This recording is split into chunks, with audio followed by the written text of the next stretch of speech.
Praise the lord. మీ అందరికీ వందనములు తెలియచేస్తున్నాను. నేటి జీవవాక్యము: నీ కొరకు కనిపెట్టు వారిలో ఎవడునూ సిగ్గునొందడు, హేతువు లేకుండానే ద్రోహము చేయువారు సిగ్గునొందుదురు. 25వ కీర్తన 3వ చరణము. Ye let none that wait on thee be ashamed.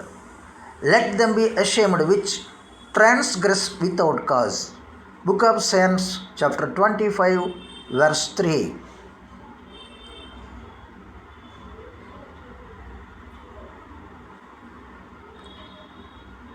वरन जितने तेरी बाट जोता है उनमें से कोई लज्जित न होगा, परंतु जो अकारण विश्वासघाती है वे ही लज्जित होंगे.